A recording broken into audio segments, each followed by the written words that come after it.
If you find yourself craving more freedom in your life and in your business, and you want that freedom faster than what TPT is currently offering you or running that teacher author business is offering you, then freelancing could be a really good option. And our special guest today, Aubree Malick, is going to be talking about how to start working as a freelancer for other TPT sellers or for other people in the business world, period. She's going to be sharing her incredible story of how she was able to leave the classroom in just a couple of months after starting her freelancing work. And this was, mind you, after she started her TPT store. And she just kind of noticed that while TPT seemed really great for the long run, having a business that was bringing in money now was what she really needed. And it's grown into something far bigger than she could ever imagine. She's going to share not only her inspiring story, but she's also going to talk to you about the practical things. Like, how do you know what type of services to offer? And how do you find clients? And how do you land that first gig? She's going to be talking about it today right here on the podcast. And you want to make sure and listen to it all the way through because there are so many little nuggets of wisdom that are woven through this entire episode. So if you've ever thought about doing some side work for other TPT sellers or freelancing, this episode is absolutely for you. Let's meet Aubree. Hey, Aubree, how are you?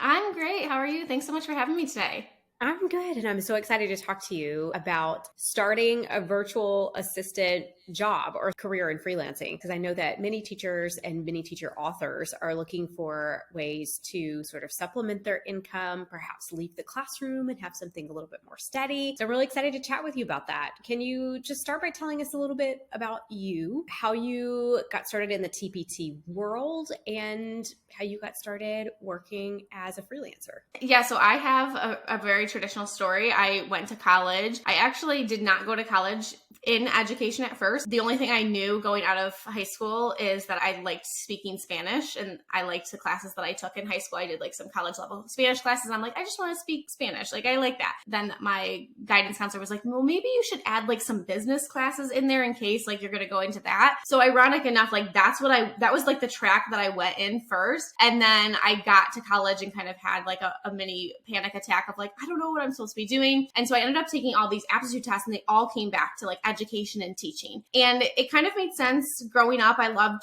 being around kids. I would always babysit. I had a lot of younger cousins. And I'm like, okay, this seems good. I think the only thing that I knew from a very early age was that I was so excited to be a mom. So I'm like, okay, if I want to be a mom, being a teacher, like that seems like a perfect fit. You know, I'll have summers off. I'll have the same vacation time off as my kids. I'll get done at a decent hour. You know, that was my perception going into it. So went to college, got my degree. 2 weeks after graduating, I had my very first teaching job. And I just kind of thought like that's what I would be doing for the rest of my life. And then once I became a mom, I started to realize how hard it was to try to balance both when you're taking care of other people's kids and worrying about them. And then knowing it's not just the teacher hours, like there was so much more work that went into it because once you're in a teaching job, you realize like there's so many things I have to do that I can't do during the actual day. Like there's just not enough time. And so I really struggled with that. And I had always been somebody who had been doing like side jobs, things I was tutoring kids after school at the local library. And so just trying to find ways to make more money. I had went to a private university, so I was in a lot of student loan debt. And actually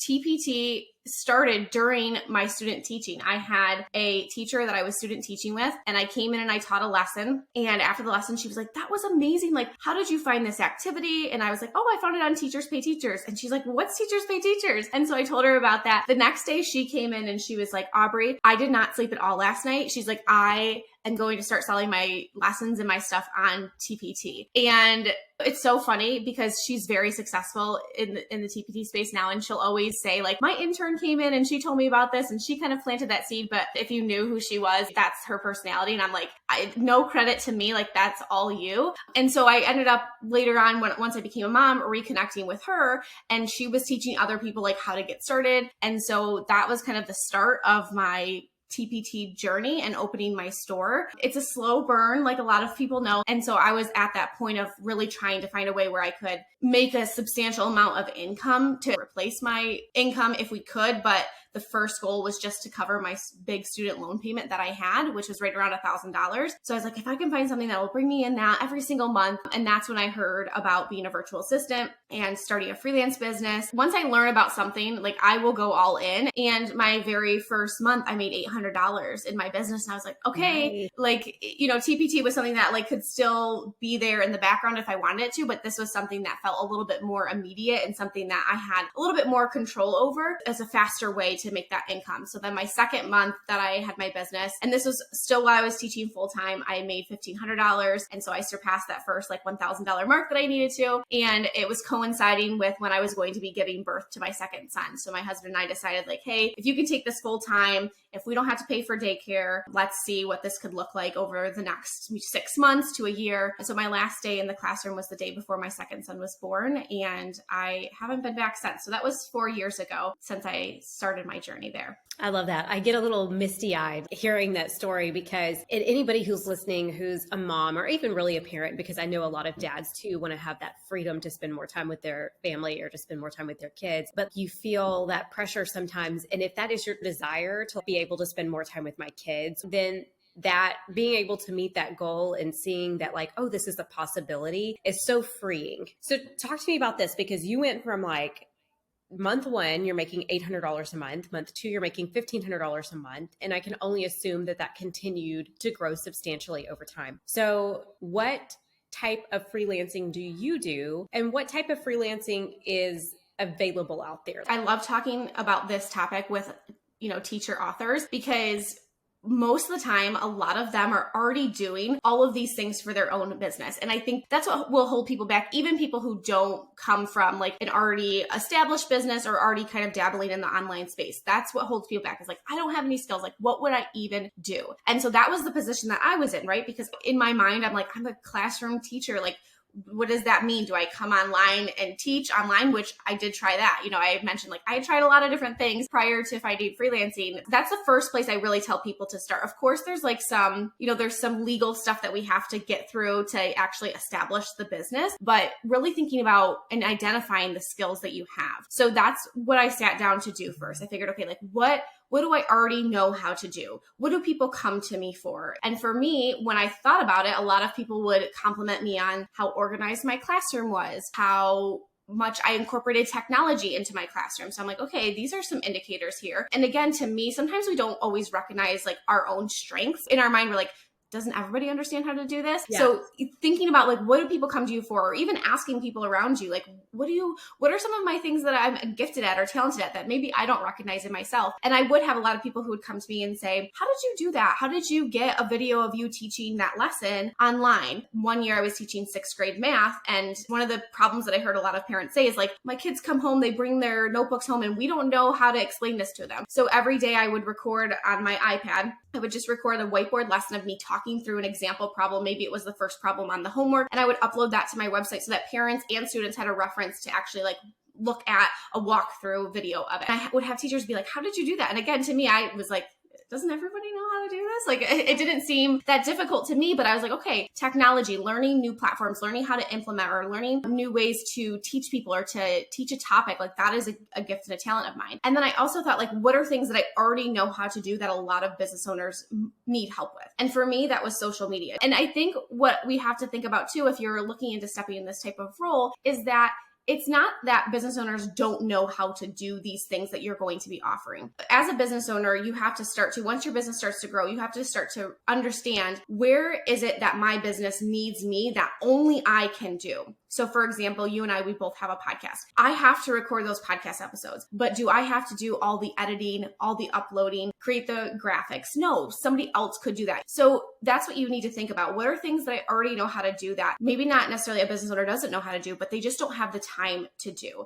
And that was my whole philosophy going into it when I started my business was, why am I starting my business? I'm starting my business because I want to have more time with my kids. So I want to partner with other business owners who are in that same position. They started their business because they wanted to be at home with their kids. They wanted to have the freedom and the flexibility that comes from being an entrepreneur. And not to say that it's, all rainbows and butterflies because of course, like it does have its struggles. I wanted to be able to support them too. So if I could take some things off their plate that either they didn't have time to do, it was always getting to the bottom of the to-do list, or they were spending so much time on it because it wasn't something that came natural to them, that they were missing out on moments with their kids and their family. Like I wanted to take that off their plate. So I started where I felt comfortable. What I usually recommend people do is kind of have like 3 different buckets of like, these are 3 things that maybe I'm not an expert in, because you don't need to be an expert to get started. You just have to know a little bit more than the people that you're going to be working with. But what are 3 different buckets that I can kind of fill in? So again, for me, it was like virtual assistants. That's kind of like the jack of all trades. You can do a little bit of everything, sending emails, scheduling, managing a calendar, doing a little bit of admin work. One client that I worked for in the very beginning, like their Google Drive folder was a mess. They never could find anything. So I went in and organized that for them. I created folders for them so that they could find things. I put,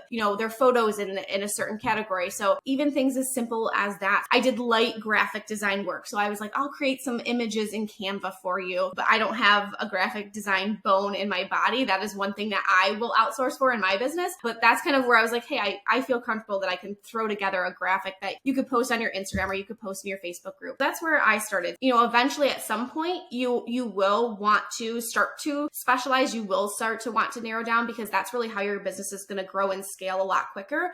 I love that. Okay. So there's a lot to kind of unpack there, but there were a couple of things that you said that I really want to kind of make mention of or highlight. The first is that you kind of started by looking at your teaching skills and like, what are people noticing about me in my teaching job? And so this doesn't necessarily have to be like, what are people noticing about me on TPT? It can be literally in other areas of my life.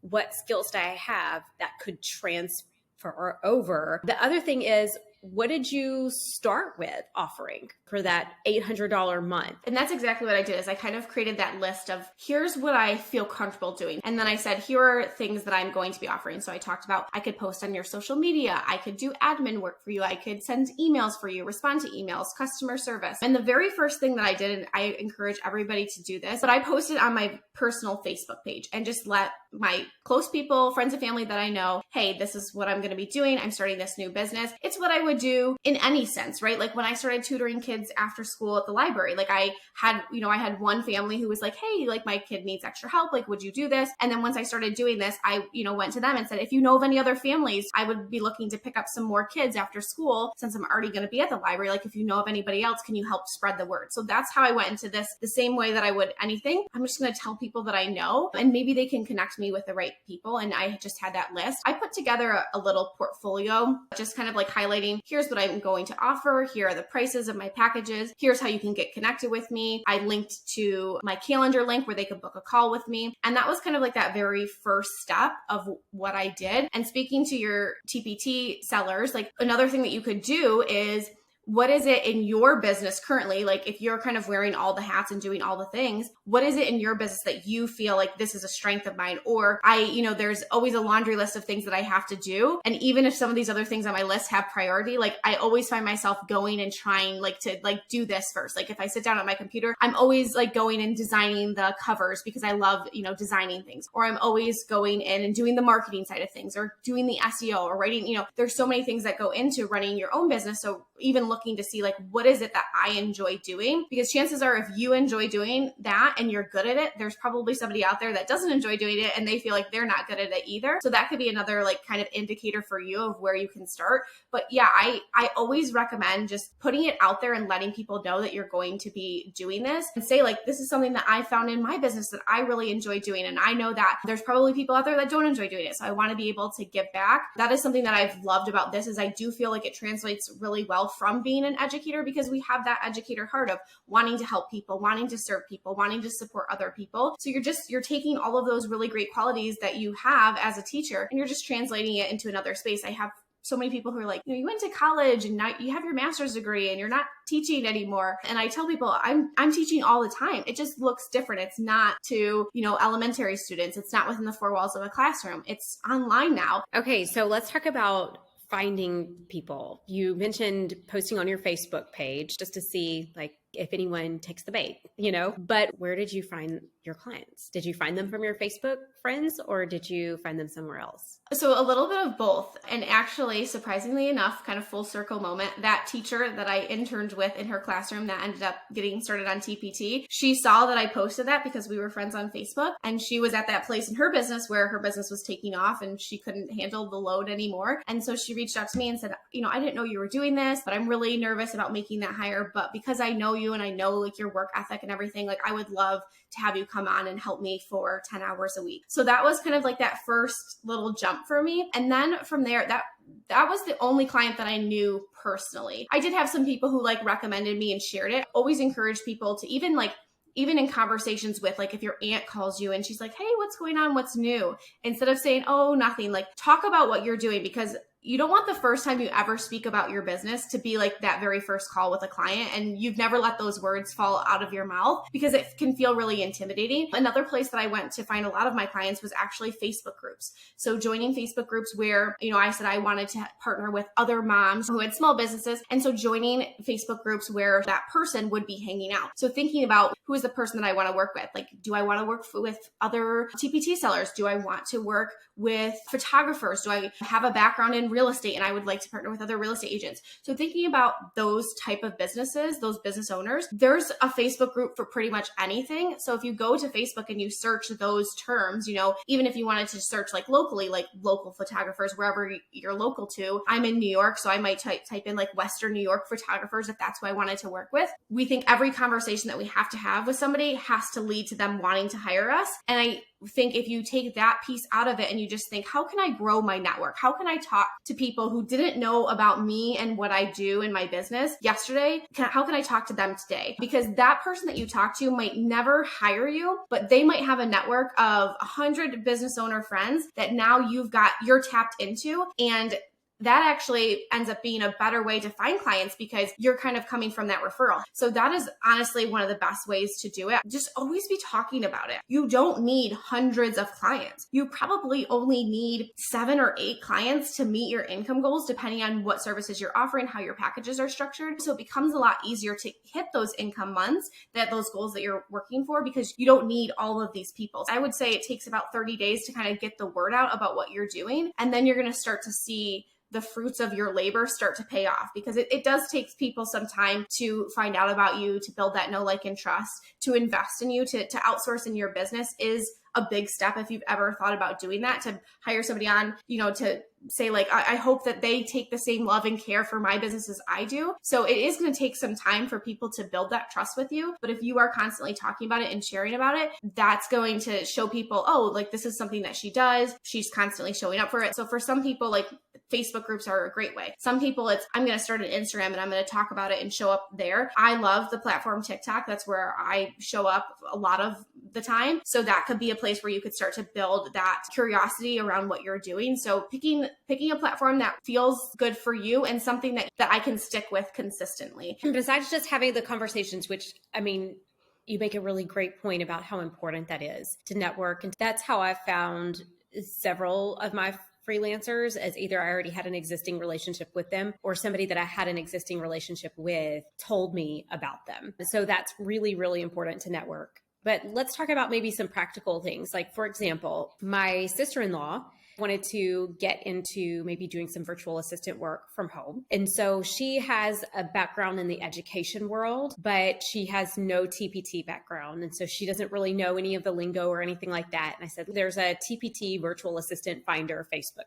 group. I was like, go in there, look through job listings, look through portfolios that people are posting, like just take a look and see if there's anything that stands out to you. Like, oh, I might be interested in this. And then create a post, put together a little offer, or maybe reach out to a couple of people who have jobs posted and say, I don't know how to make covers, or I don't know how to do this job, but I would be willing to do a short internship for you in exchange for you teaching me how to do this. And then I will do X amount of work for you for free.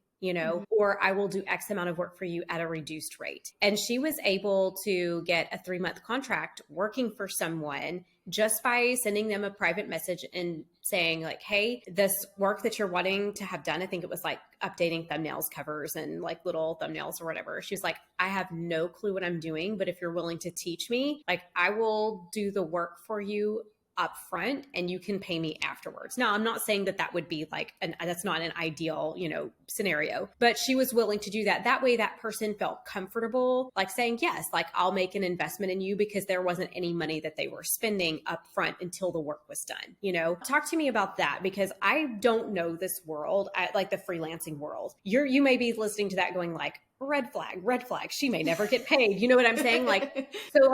If somebody wants to do something like that, what kind of offer can they put together that would be fair to them and fair to the business owner, but maybe make a business owner want to give them a shot right away? Yeah. So I have two thoughts on that. The first thought is a lot of times when somebody gets to the place where they're looking to outsource, maybe they're feeling overwhelmed. That's their first step in looking to hire somebody. They might not have the biggest budget in the world to hire somebody. Just like you might be a beginner and you might feel like, I don't have enough experience. There's a business owner out there who doesn't have a huge budget to outsource and they're just looking to like get their toes wet. So think about it from that perspective too. Like just like you might be a beginner starting out, there's a business owner who is just getting started to outsource, and that's like a perfect match. And a lot of times what I found with a lot of my clients is like I was able to grow with them. So we might be just starting out kind of at the same level. They're just getting ready to outsource. I'm just getting started. It's a perfect match. And then we're working together. We're growing together. Their business is growing because now they have more time freed up where they can do the things that are going to actually bring more revenue through the door for them. There are business owners out there who need to hire beginners because they don't have this big budget to outsource all of the things at first. The second piece is that I definitely think doing testimonial work is a really great way for you to grow your experience, to gain some confidence in yourself, because you might have done these things or maybe you've dabbled around with it, but maybe you don't feel super confident in like, oh, I'm the expert in this. So gaining that on the job experience, right? A lot of us teachers can relate to this. We could read all the textbooks in our college courses, but nothing really prepares you for that first day when you had to step in front of a classroom and the classroom was yours and you're like, okay, let's do this. And by the end of that day, because you were kind of getting that on the job experience, you're like, all right, like I can do this. Like that wasn't so bad. So I usually suggest like anywhere from 1 to 3 projects. And again, these are small projects. These are not like, hey, I will work for you for free for 40 hours a month. Like picking some type of project of something that you would want to offer again to future clients and saying like, hey, I will do X amount for you. Like, hey, I'll update 15 thumbnails for you. I like to keep it under that like 5 to 10 hour range of time that it will take you. And then just say like at the end of us working together, would you be open to writing me a testimonial that I can use to advertise my services? Because I think that number one is going to build confidence in you. Like, hey, I've done this for somebody else. I can do this. I got them results. Here are the kind words that they're saying about me. And then it also shows to other people who could potentially want to work with you, hey, she's worked with somebody else. Like she's gotten that experience. Here's what somebody said, right? If I'm going to buy something on Amazon, I'm going down to the reviews to see what are other people saying about this before I purchase this. So the same thing goes when you're looking to outsource in your business. My philosophy too is you never know until you ask. And if you ask and they say no, like you're still in the same spot that you are in right now. So it's worth it to just put yourself out there. Even that free work, that testimonial work that you're doing, like if you vibe really well with the client, if they really like your work, they could end up saying, hey, I love this of what you did for me. Would you be interested in doing more? And then that can turn into a paid project. I think having a contract in place, if you're worried about getting taken advantage of, like having clear parameters, if you are going to do free work or, like a small project, again, being very specific about the work that you're doing. Like, hey, I'm going to do X amount of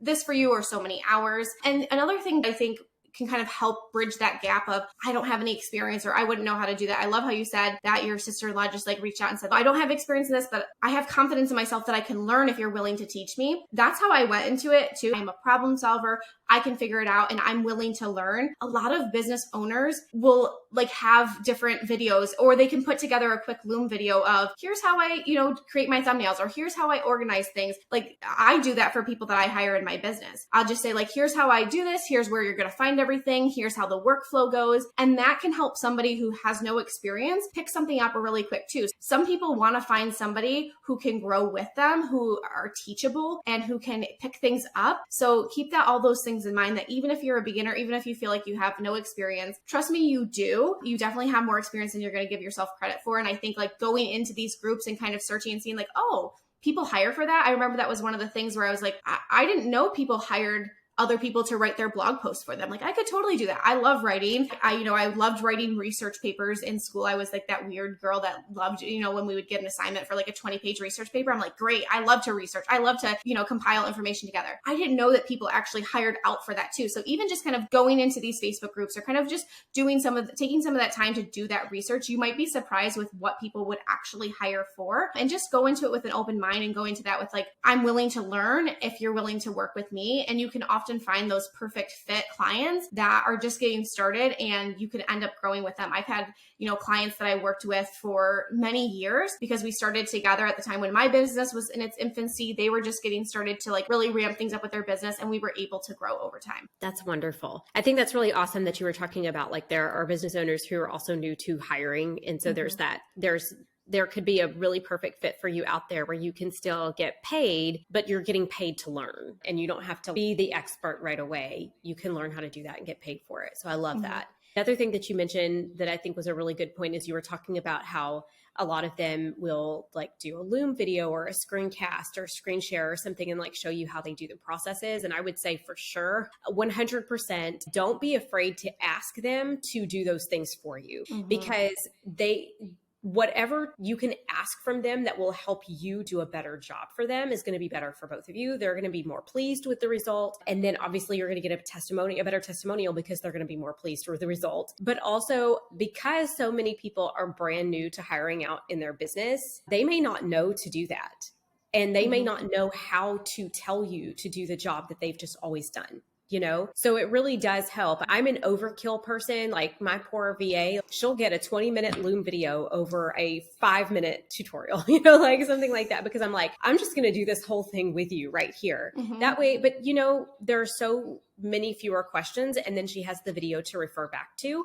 And so if that would help you learn a new skill, then ask somebody for that. Can you just do a quick sample or a quick example for me and do a screen recording so that I have that to refer back to? If somebody asked me to do that for them, I'd be like, oh yeah, I would be really encouraged if they cared that much. So I think that was a really good point that you mentioned, that they can do that for you. So we've talked about like how to get started, how to know what skills maybe you should offer if you've never done this before, kind of where to find clients, and maybe how to position yourself to help or to entice people to hire you when you're brand new. Let's talk for a second about expanding this, because I think when we think about VA work, we kind of see it as like, this can't be passive income. I'm basically limited to making a certain amount of money, and I'm going to cap myself out because there's only so much of me to go around.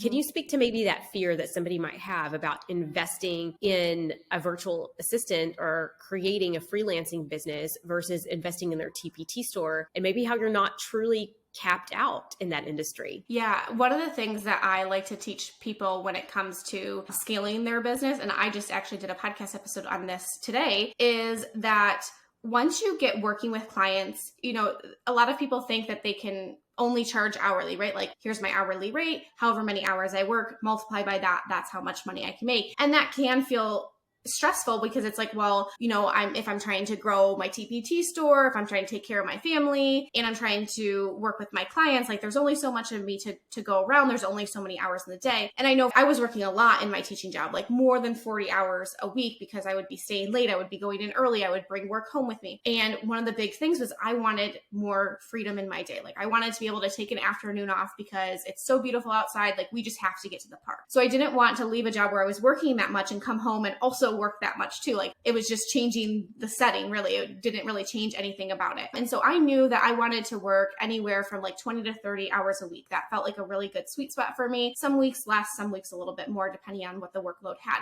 And so, that if I did multiply that by my hourly rate, like that would give me a fixed income, which was still great. But what I encourage people to do is once you get working with clients, figuring out what that thing is for you, and then you're going to shift from just here's the hours that I can give you, to here's a package that I can put together that's going to get you really great results. It's not based on how many hours it takes me to complete this, but it's what is going to be that transformation. What are the deliverables that I'm going to provide for you? So taking the Pinterest example. So I'm going to do 30 fresh pins for you a month. I'm going to do 2 new idea pins a week. I'm going to do an analytics report at the end of the month. I'm going to write all the captions. I'm going to do keyword research. So you kind of put that package together and then you attach a price to it. Again, it's not based on this package is taking me X amount of hours, but really more about the value that you bring to the client. And that's when you can really start to scale, because it still is going to take you time to deliver on that package that you're providing, but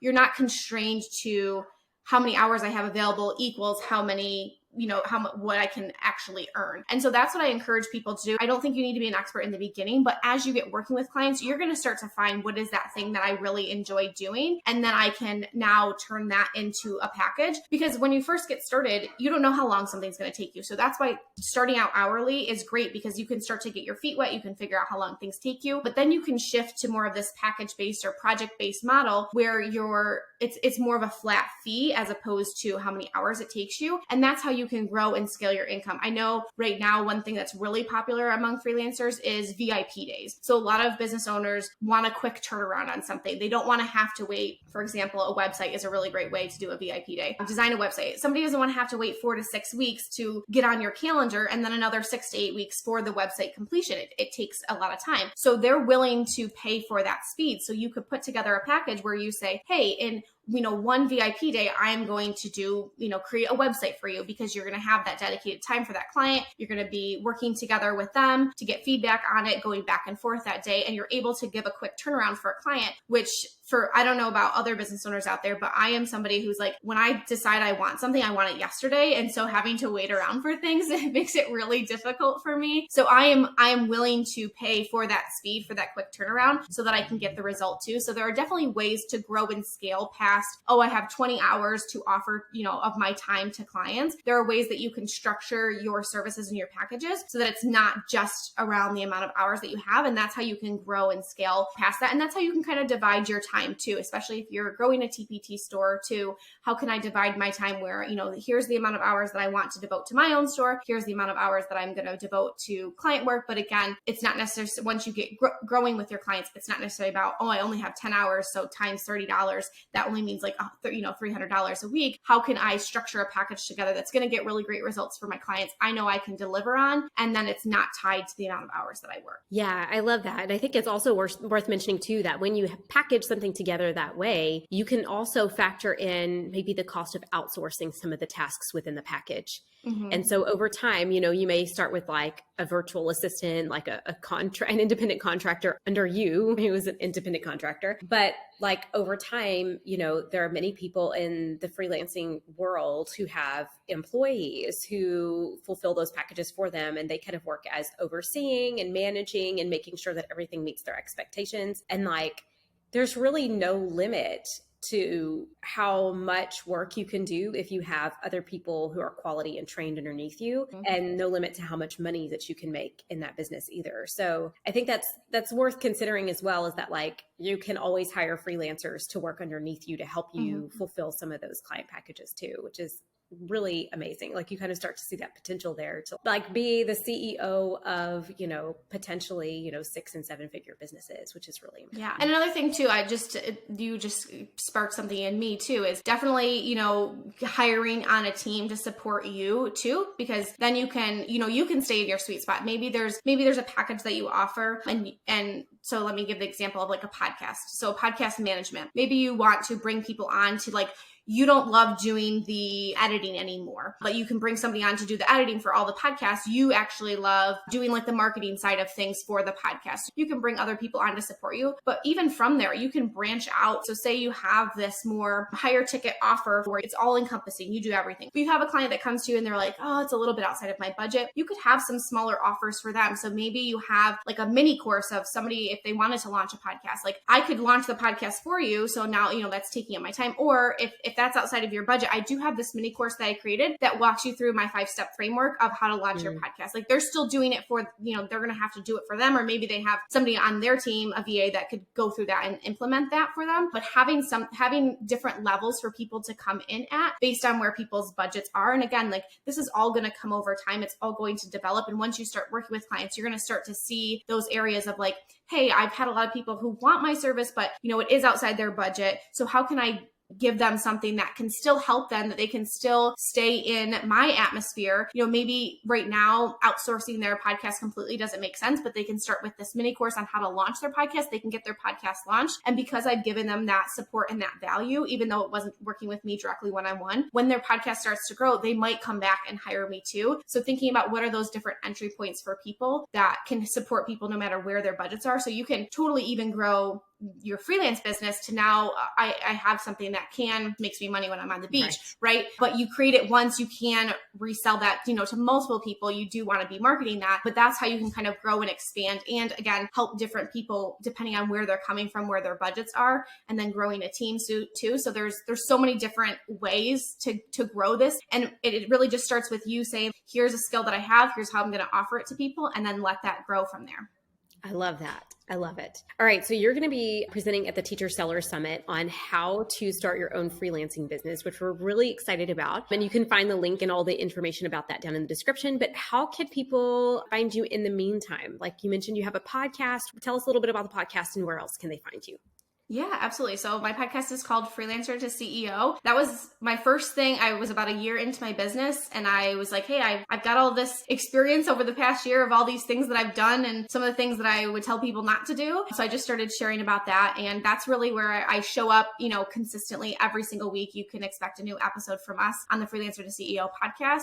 I mentioned TikTok is one of the main places that I hang out. You can come over there and watch me do my goofy dances. I never thought I would be on TikTok ever, but I really love showing up there. It's one of the ways that I feel like I can show up as myself and really show people a glimpse into who Aubree is, behind the camera. So find me there, all the places. It's just my name at Aubree Malick. My website is aubreemalick.com. If you come to the summit, I'll be super excited to see you there and teach you there, but I have some free resources in the meantime. If you head to my website, you can grab that stuff there. If you're kind of like, ooh, this sounds great, like I want to start learning right now how to get started, you can definitely go check that out. But I'm really excited to be presenting at the summit and excited to meet all the new people who will be there. Yeah. Well, we're so excited to have you. And I'm so glad that you came on today to talk about freelancing. And I think just letting teacherpreneurs know or teacher entrepreneurs know that there are options for them. Mm-hmm. Like it doesn't have to be my TPT store needs to make, $5,000 a month or else I can't live the life that I want to have. Mm-hmm. Like there are many options for growing and building your own business and for creating more freedom within your life. So I thank you so much for coming on and sharing with us today. And we will see you at the summit. Thanks so much for having me, Lauren. It's been a blast. Yeah. If you enjoyed this video, be sure to like it and subscribe. I put out weekly content for teacher entrepreneurs, helping you grow your Teachers Pay Teachers business in a way that's purposeful and sustainable. And I will see you in the next video.